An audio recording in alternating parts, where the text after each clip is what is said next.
नमस्ते दोस्तों, आपकी एकेडमी में आप सभी का स्वागत है। आशा करते हैं आप सभी स्वस्थ होंगे और अपनी तैयारी में आप सभी पूरी तरह से लगे होंगे और ईमानदारी से तैयारी कर रहे होंगे।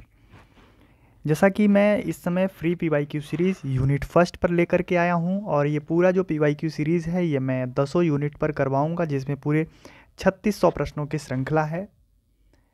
जो पहले यूनिट पर पीवाईक्यू में करा रहा हूँ उसकी यह 5वीं वीडियो है। आज हम 101 से लेकर के 120 तक के प्रश्नों को देखेंगे। प्रश्न संख्या 120 से लेकर के 120 तक। इसमें मैं बता दूं, इसके पहले जो 4 वीडियो हैं उसमें हम 100 प्रश्न कर चुके हैं और इसमें आगे के प्रश्नों को देखेंगे। 1-2 वीडियो में हम यूनिट फर्स्ट के जितने भी पीवाईक्यू 2006 से लेकर के 2024 तक के हैं हम सारे कर लेंगे। इसके पहले हम बता दें तो यूनिट 7 और यूनिट 9 का प्लेलिस्ट इस चैनल पर बन चुका है, आप जाकर के वहाँ देख सकते हैं। यूनिट 1 का भी प्लेलिस्ट बन चुका है। इसके बाद हम किसी दूसरे यूनिट को यूनिट 5 का कंटेंट पढ़ाएंगे और यूनिट 3 का पीवाईक्यू कराएंगे। तो इसके साथ हम एक साथ 5 यूनिट को कवर कर लेंगे दिसंबर महीने 10 नवंबर के आसपास तक। बचेगा 4-5 यूनिट, तो उस 4-5 यूनिट को भी हम एग्ज़ाम के पहले कर लेंगे, ऐसा मैं आपको विश्वास दिलाता हूं। तो बिना देर किए चलते हैं आज के पहले प्रश्न पर। आप पहला प्रश्न देखिए, प्रश्न संख्या 101। यह पूछ रहा है क्रिया के संबंध में निम्नलिखित तथ्य हैं, उसमें सही तथ्यों को आपको बताना है। ए, जिस क्रिया का फल कर्म पर नहीं कर्ता पर पड़ता है उसे सकर्मक क्रिया कहते हैं। बी, जो क्रियाएं वाक्य के अंत में रहकर वाक्य को समाप्त करती हैं वे समापिका क्रियाएं कहलाती हैं। ऑप्शन सी है कथन तथ्य कि जिस शब्द के प्रयोग द्वारा किसी वस्तु के विषय में विधान किया जाता है उसे क्रिया कहते हैं। डी, अकर्मक क्रिया में किसी कर्म का होना अनिवार्य है। ई, क्रिया के मूल अंश को धातु कहते हैं। यह प्रश्न यूजीसी नेट दिसंबर 2022 के फर्स्ट शिफ्ट में यह प्रश्न पूछा गया था। इसमें देखिए जो ऑप्शन ए है, हम पांचों कथन पर बात करेंगे कि जिस क्रिया का फल कर्म पर नहीं कर्ता पर पड़ता है उसे सकर्मक क्रिया कहते हैं। ये गलत है, उसे हम अकर्मक क्रिया कहते हैं। क्या कहते हैं? अकर्मक क्रिया। ठीक है। बी देखते हैं, जो क्रियाएं, यानी ये गलत है। जो क्रियाएं वाक्य के अंत में रहकर वाक्य को समाप्त करती हैं वे समापिका क्रियाएं कहलाती हैं। बिल्कुल सत्य है। जिस शब्द के प्रयोग द्वारा किसी वस्तु के विधान में किसी वस्तु के विषय में विधान किया जाता है उसे क्रिया कहते हैं। ये गलत है। क्रिया की परिभाषा हम बहुत पहले से पढ़ते आए हैं कि किसी काम का करना अथवा होना जहाँ पाया जाए वहाँ क्रिया कहलाता है। तो ठीक है, तो लेकिन यहाँ पर कोई विधान नहीं होता, विषय में कोई विधान नहीं होता, इसलिए ये भी गलत है।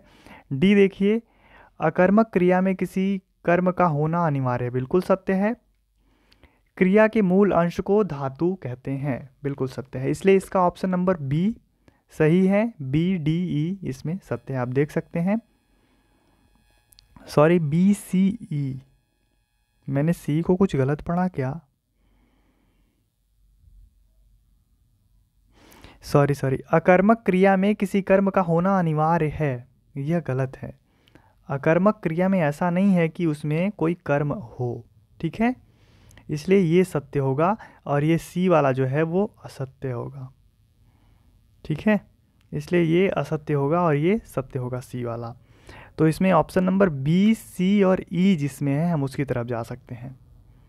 ठीक है, एक बार ध्यान से इसको देख लीजिएगा।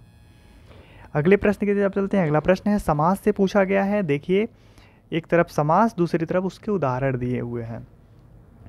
सबसे साधारण जो इसमें एक समास का उदाहरण है वो है लव कुश, जिसके विच्छेद करने पर या और अथवा मिले और बीच में एक सामासिक चिन्ह हो। तो लव कुश, लव और कुश, ये द्वंद्व समास, यानी बी का पहला जहाँ भी है हम उसकी तरफ जा सकते हैं। बी ऑप्शन को हम एलिमिनेशन मेथड से कट कर सकते हैं। ठीक है, उसके बाद देखिए इसमें अव्ययी भाव यथामति, सी का फर्स्ट होगा। बहुव्रीहि चक्रपाणी, डी का 4 और सी का टू, ऑप्शन नंबर डी है क्या शायद? हाँ, ऑप्शन नंबर डी इसका सत्य है। आप देख सकते हैं D4 चक्रपाणी और अव्ययी भाव यथामति तत्पुरुष शिवालय। ठीक है, ऑप्शन नंबर डी हम देख सकते हैं। इसमें देखिए तत्पुरुष समास है शिवालय, लवकुश द्वंद्व समास, उसके बाद अव्ययी भाव समास यथामति जिसमें जिसका पहला पद प्रधान हो, और बहुव्रीहि चक्रपाणी यानी समस्त पद और सामासिक पद से मिलकर के किसी अन्य पद का अर्थ उसमें उससे निकले। जैसे लंबा है उदर जिसका, अर्थात लंबोदर, आप लंबोदर, ये जो बहुव्रीहि समास का ही उदाहरण है। ये प्रश्न यूजीसी नेट दिसंबर 2022 फर्स्ट शिफ्ट में पूछा गया था। आगे देखते हैं हम। देवनागरी लिपि के मानकीकरण के प्रयासों को पहले से बाद के क्रम में लगाइए। ऑप्शन ए, इसमें ए है। इसमें पांचों कथन को हम देखेंगे, उसके बाद सही कथन का चुनाव करना है। इसमें ए डॉक्टर राधा कृष्णन की अध्यक्षता में गठित है क्या? देवनागरी लिपि के मानकीकरण। ठीक है। महादेव गोविंद रनाडे के सुझाव, काका कालेलकर की अध्यक्षता में गठित सुधार समिति, महाराष्ट्र साहित्य परिषद पुणे द्वारा गठित लिपि सुधार समिति, आचार्य नरेंद्र देव की अध्यक्षता में गठित परिषद। इसमें पहले और सबसे बाद में कौन शुरू होता है, हमें इसके ऊपर जब बात करनी है तो इसमें देखिए राधा कृष्णन की अध्यक्षता में गठित जो परिषद है वो सबसे लास्ट में गठित होता है। उसके सन के बारे में भी मैं बताऊंगा जब कंटेंट लेकर के आऊँगा। तो इसमें ए तो सबसे लास्ट में ही है। वहीं इसमें हम देखेंगे कि जो महादेव रनाडे, यानी एक ऑप्शन हम एलिमिनेशन मेथड से कट कर सकते हैं। ऑप्शन नंबर इसका बी सही है, BDCEA। बी यानी महादेव गोविंद रनाडे, डी महाराष्ट्र साहित्य पुणे द्वारा गठित लिपि सुधार समिति, उसके बाद ये आता है, उसके बाद आता है आचार्य नरेंद्र देव की अध्यक्षता में गठित परिषद जो कि उत्तर प्रदेश। ठीक है। अगले प्रश्न को देखते हैं। अगला प्रश्न है, नीचे दो कथन दिए गए हैं, असर्शन और रीजन का यह प्रश्न है। अभिकथन के रूप में दिया गया है, भौगोलिक परिवेश का भाषा के मानकीकरण की प्रक्रिया में महत्वपूर्ण योगदान रहता है। भाषा मूलतः सामाजिक उत्पाद है। सामाजिक परिवेश किसी भाषा के मानकीकरण की प्रक्रिया को गति प्रदान करने वाला सबसे सबल कारण है। यूजीसी ने दिसंबर 2022 फर्स्ट शिफ्ट में पूछा गया था। इसमें देखिए उपयुक्त कथन के आलोक में नीचे दिए गए विकल्पों में से सही उपयुक्त उत्तर चयन कीजिए। ए और आर दोनों सत्य है और आर ए की सही व्याख्या है। बी में यह कह रहा है कि ए और आर दोनों सही है लेकिन आर ए की सही व्याख्या नहीं है। सी, ए सही है लेकिन आर सही नहीं है। डी, ए सही नहीं है लेकिन आर सही है। इस प्रश्न का सही उत्तर है ऑप्शन ए। ये दोनों ऑप्शन सही हैं और आर ए की सही व्याख्या करता है। ठीक है। ऐसे प्रश्नों को आप नोट कर लीजिए, क्योंकि ऐसे प्रश्न जब आपके सामने आते हैं तो बहुत सारे कॉन्सेप्ट क्लियर हो जाते हैं केवल प्रश्नों से ही। अगले प्रश्न की तरफ चलते हैं। अगला प्रश्न है प्रश्न संख्या 105। कथन 1 और कथन 2 दिया है इसमें, ये भी उसी तरह का प्रश्न है। ये पूछा जा रहा है इसमें, बघेली बोली के अन्य दो नाम लरिया और खलटाही भी हैं। बी, दूसरा कथन है डॉक्टर उदयनाथ तिवारी के अनुसार अवधी, बघेली और छत्तीसगढ़ी में बहुत कम अंतर है। उपयुक्त कथन के आलोक में नीचे दिए गए विकल्पों में से सही उत्तर का चयन कीजिए। ऑप्शन ए कह रहा है कथन 1 और कथन 2 दोनों सत्य हैं। बी कह रहा है कथन 1 और 2 दोनों असत्य हैं। सी कह रहा है कथन 1 सत्य है लेकिन कथन 2 असत्य है। डी कह रहा है कथन 1 असत्य है लेकिन कथन 2 सत्य है। यह प्रश्न यूजीसी नेट दिसंबर 2022 फर्स्ट शिफ्ट में पूछा गया था। इस प्रश्न का सही उत्तर है कथन 1 असत्य है लेकिन कथन 2 सत्य है। इसमें देखिए बघेली बोली के अन्य दो नाम लरिया और खलटाही भी हैं, ये असत्य है, लेकिन डॉक्टर उदयनाथ तिवारी के अनुसार अवधी, बघेली और छत्तीसगढ़ी में बहुत कम अंतर है। आपको मैं बताया हूँ कि अवधी, बघेली और छत्तीसगढ़ी पूर्वी बोली के अंतर्गत आती हैं, जो कि अर्धमागधी के अंतर्गत ये एक जो उसका ग्राफ बनता है उसमें सबसे पहले अर्धमागधी से जो बोली निकलती है वो है, जो हिंदी निकलती है वो है पूर्वी हिंदी। पूर्वी हिंदी के बाद जो उसमें बोलियां निकलती हैं वो 3 बोलियां हैं, अवधी, बघेली और छत्तीसगढ़ी। आगे हम देखते हैं प्रश्न संख्या 106। देवनागरी लिपि का विकास क्रम क्या है? ऑप्शन ए कुटिल लिपि, ब्राह्मी लिपि, गुप्त लिपि, फिर देवनागरी। ऑप्शन बी ब्राह्मी लिपि, गुप्त लिपि, कुटिल लिपि, देवनागरी। ऑप्शन सी ब्राह्मी लिपि, कुटिल लिपि, गुप्त लिपि, देवनागरी। ऑप्शन डी गुप्त लिपि, ब्राह्मी लिपि, कुटिल लिपि और देवनागरी। यह प्रश्न यूजीसी ने दिसंबर 2022 के सेकंड शिफ्ट में पूछा गया था। इस प्रश्न का सही उत्तर है सबसे पहले ब्राह्मी लिपि। इसे आप नोट कर लीजिए या फिर स्क्रीनशॉट लेके रख लीजिए, अपने शॉर्ट नोट्स में ऐड कर लीजिएगा। गुप्त लिपि, कुटिल लिपि, सबसे लास्ट में देवनागरी। ठीक है, अगले प्रश्न की तरफ चलते हैं। अगला प्रश्न देखिए, हिंदी में अनुनासिक व्यंजनों की संख्या कितनी है? 3, option B 4, option C 5, option D 6। यह भी प्रश्न दिसंबर सेकेंड शिफ्ट में पूछा गया था 2022 के। हिंदी में अनुनासिक व्यंजनों की संख्या है 5। उसमें देख लीजिए जो पांचों हमारा वर्ग है, क वर्ग, च वर्ग, ट वर्ग, त वर्ग और प वर्ग। ठीक है, इसका जो सबसे अंतिम का व्यंजन होता है, अंतिम वर्ड होता है, वही होता है अनुनासिक। इसमें देखिए अंग, ण, झ, ड़, न, म। ठीक है, प फ फ फ म, त थ द ध न, ट ठ ड ढ ढ़, च छ ज झ, इ क ख ग अंग। ठीक है, अगले प्रश्न की तरफ चलते हैं। अगला प्रश्न देखिए 108। गोविंद बल्लभ पंत की अध्यक्षता में संयुक्त संसदीय राजभाषा समिति का गठन कब किया गया? 1951, option B 1953, option C 1955, option D 1957। यह भी प्रश्न सेकेंड शिफ्ट 2022 में पूछा गया था। इस प्रश्न का सही उत्तर ये है कि गोविंद बल्लभ पंत की अध्यक्षता में संयुक्त संसदीय राजभाषा समिति का गठन 1957 ईस्वी में किया गया था। ऑप्शन डी इसका सही उत्तर है। ठीक है, अगले प्रश्न की तरफ चलते हैं। अगला प्रश्न है 1909। बुंदेली बोली की उपबोलियां कौन सी हैं? ए भुक्सा, ए में देखिए उपबोलियां कौन कौन सी हैं? भुक्सा, संडीली, बंगराही, बी कठेरिया, डांगी, माथुरी, सी भदौरी, बनाफरी, खटोला, डी लरिया, खलौटी, खलटाही। यह प्रश्न यूजीसी ने दिसंबर 2022 सेकेंड शिफ्ट में पूछा गया था। इस प्रश्न का सही उत्तर है भदौरी, बनाफरी और खटोला। ऑप्शन जो सी है भदौरी, बनाफरी, खटोला। ये सब चीज़ें याद करने की चीज़ें हैं और इसको आप इस तरीके से कर सकते हो कि जो पीवाईक्यू में पूछे गए हैं उसको ध्यान में रखते हुए इस तरह से कुछ शॉर्ट नोट्स बना सकते हो। इसमें बहुत जितना कंटेंट देखोगे उतना अंदर जाते चले जाओगे। तो 100% तो आपको सही करना नहीं है, लेकिन हमें ये देख के चलना है कि अधिक से अधिक प्रश्न मैं सही कर पाऊँ। इसके लिए क्या क्या उपाय मुझे खुद से करना है।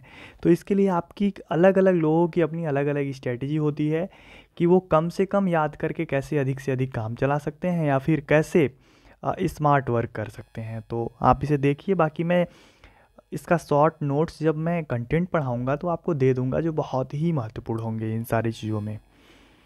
अगले प्रश्न को देखिए, प्रश्न संख्या 110। देवनागरी लिपि के संबंध में निम्नलिखित तथ्य मिलते हैं। नाग लिपि से नागरी नामकरण नहीं हुआ है।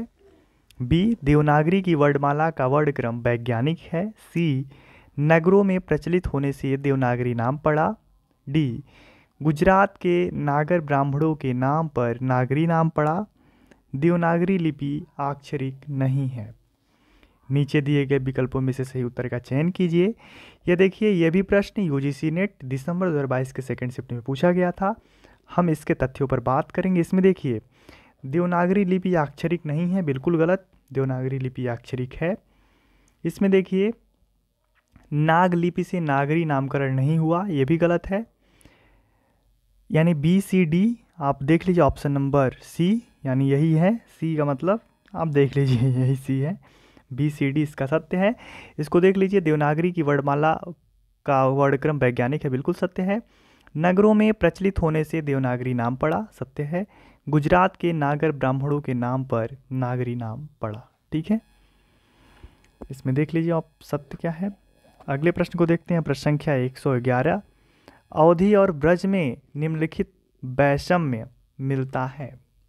अवधि और ब्रज के ऊपर बात की गई है, तो उसमें देखिए ऑप्शन ए, अवधि का संबंध पूर्वी हिंदी से है जबकि ब्रज का संबंध पश्चिमी हिंदी से है। बिल्कुल सत्य है।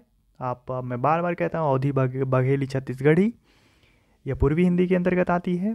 और देखिए ये जो है वो चारों ऑप्शन में है। अवधि में ए ओ स्वर का उच्चारण ऐ औ के रूप में होता है, किंतु ब्रज में ए स्वर आए औ के रूप में उच्चरित होते हैं। ध्वनि के स्तर पर सी, ध्वनि के स्तर पर अवधि आकारांत है जबकि ब्रज उकारांत है। डी, अवधि में क्षतिपूरक दीर्घीकरण की प्रवृत्ति अधिक है, ब्रज में कम है।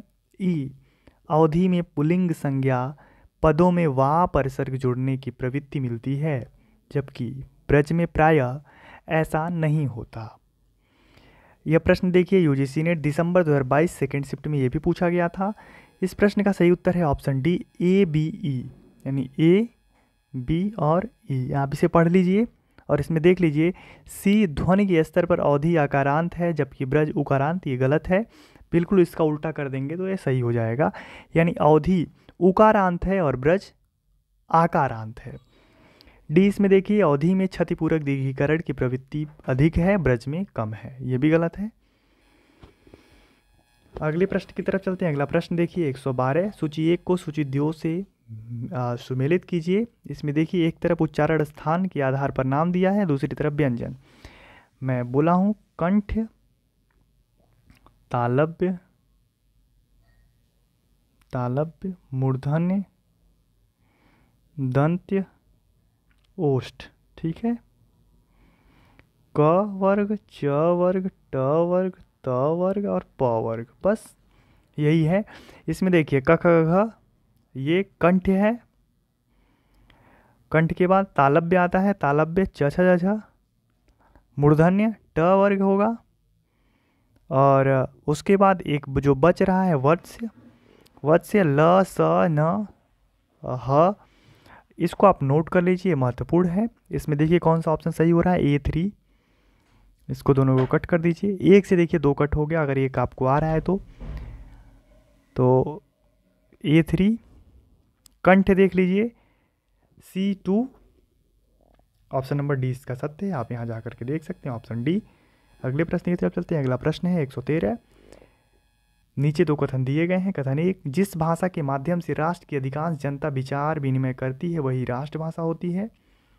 दूसरा, किसी राष्ट्र में सभी प्रचलित भाषाएं राष्ट्रभाषाएं होती हैं सॉरी, किंतु जो भाषा संपूर्ण देश की धार्मिक, सांस्कृतिक एवं राजनीतिक परंपराओं को धारण करने में सक्षम होती है वह राष्ट्रभाषा के पद पर प्रतिष्ठित होती है।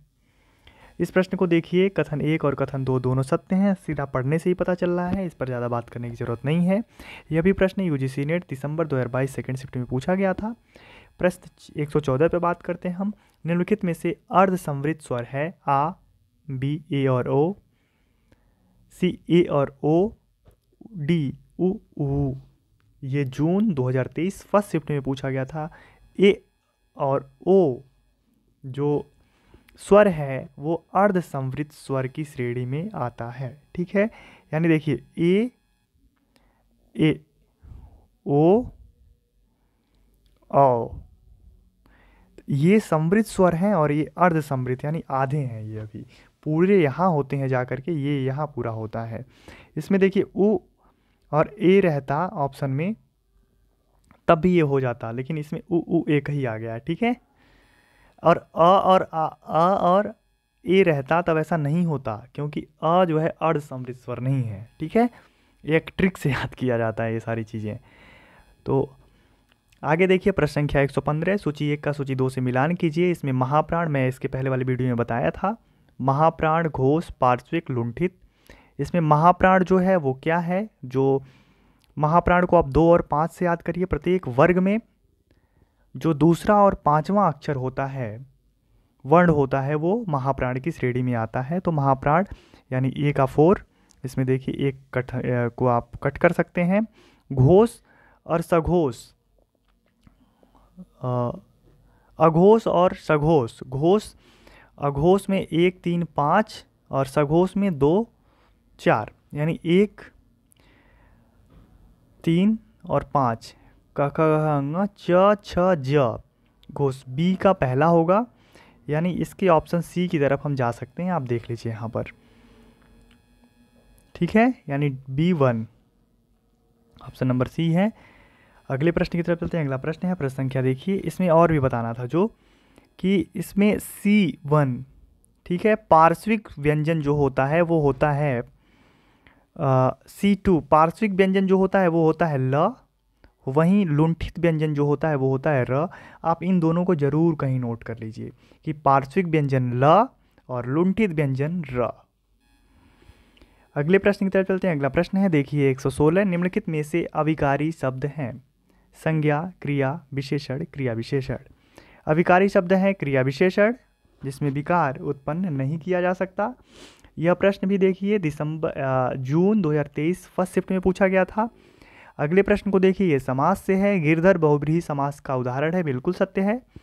रामकृष्ण तत्पुरुष समास का उदाहरण है। उपरोक्त आलोक में नीचे कथन दिए गए हैं। इस प्रश्न का उत्तर आप सीधे तौर पर दे सकते हैं अगर आपको समास आता है तो। इसमें जो है एक तो सत्य है लेकिन दूसरा असत्य है, क्योंकि रामकृष्ण तत्पुरुष समास का उदाहरण नहीं है, बल्कि रामकृष्ण द्वंद्व समास का उदाहरण है। क्योंकि मैं बताया था अभी इसके पहले कि जब राम और कृष्ण का संधि विच्छेद करेंगे तो वहाँ क्या आएगा? राम और कृष्ण। अगले प्रश्न को देखिए, प्रश्न संख्या 118, आकारांत एक वचन पुल्लिंग संज्ञाओं के विकृत रूप का प्रत्यय क्या है? आ, बी ए, सी शून्य प्रत्यय, डी ई। उसका होगा ए, बी जो है। अगले प्रश्न को देखिए, प्रश्न संख्या 119, स्वनिम के संबंध में उपयुक्त कथन है? ए, वाक्य में शब्दों के संबंध निर्धारित करते हैं। बी, इसका संबंध मौखिक भाषा से है। सी, सार्थकता की दृष्टि से शब्द लघुतम इकाई है। डी, यह उच्चरित भाषा की लघुतम इकाई है। ई, इसका ज्ञान भाषा के शुद्ध उच्चारण को जानने में सहायक है। इसमें देखिए नीचे दिए गए विकल्पों में से सही उत्तर का चयन कीजिए। इसमें देखिए इस प्रश्न में वाक्यों में शब्दों का संबंध निर्धारित करते हैं स्वनिम, बिल्कुल ये गलत है। उसके बाद इसका संबंध मौखिक भाषा से है, बिल्कुल सत्य है। नीचे के तीनों ऑप्शन सही हैं, बिल्कुल। ये तीनों ऑप्शन में जो ऑप्शन सी है, सार्थकता की दृष्टि से शब्द लघुतम इकाई है, बिल्कुल गलत है। सार्थकता की दृष्टि से शब्द लघुतम इकाई नहीं है। इसमें जो बी, डी और ई ऑप्शन सी में है वो सही है। देखिए, स्वनिम के संबंध में उपयुक्त कथन निम्नलिखित हैं। इसका संबंध मौखिक भाषा से है। यह उच्चरित भाषा की लघुतम इकाई है। यह उच्चरित भाषा की लघुतम इकाई है, ना कि यह सार्थकता की दृष्टि से लघुतम इकाई है, ठीक है। इसका ज्ञान भाषा के शुद्ध उच्चारण को जानने में सहायक है, ठीक है। अगले प्रश्न को देखते हैं और आज का यह अंतिम प्रश्न है। उत्तर प्रदेश सरकार द्वारा 31 जुलाई 1947 को नागरी लिपि सुधार समिति के अध्यक्ष कौन थे? आचार्य नरेंद्र देव। यह प्रश्न भी देखिए 2023 में पूछा गया था सेकेंड शिफ्ट में। इसे डायरेक्टली आप सीधे याद कर सकते हैं, ठीक है। जहाँ भी नागरी लिपि से प्रश्न पूछे और उसमें आचार्य नरेंद्र देव ऑप्शन में हो तो आप उनकी तरफ सीधे जा सकते हैं। बस एक वीडियो और इस पहले यूनिट के PYQ पर आएगी, जो कि आज शाम या कल तक मैं दे दूंगा। तो पहले यूनिट के सारे PYQ भी आपको मिल जाएंगे। इसके PDF के लिए आप लोग बात करते हैं तो इस डिस्क्रिप्शन में एक व्हाट्सएप ग्रुप होगा और टेलीग्राम चैनल होगा, आप उसे ज्वाइन कर सकते हैं, मेरे से कॉन्टेक्ट कर सकते हैं। कुछ भी पूछना है तो आप मुझे मैसेज कर सकते हैं, मैं उस पर पूरी कोशिश करता हूँ जवाब देने की। दूसरी बात, आपको ये सीरीज कैसा लग रहा है आप कमेंट बॉक्स के माध्यम से मुझे बता सकते हैं, और अगली आगे कौन सी यूनिट हम कराएं एक बार आप भी अपना सुझाव दे सकते हैं। धन्यवाद, मिलते हैं अगली वीडियो में। तब तक के लिए आप देखते रहिए आपकी एकेडमी। धन्यवाद।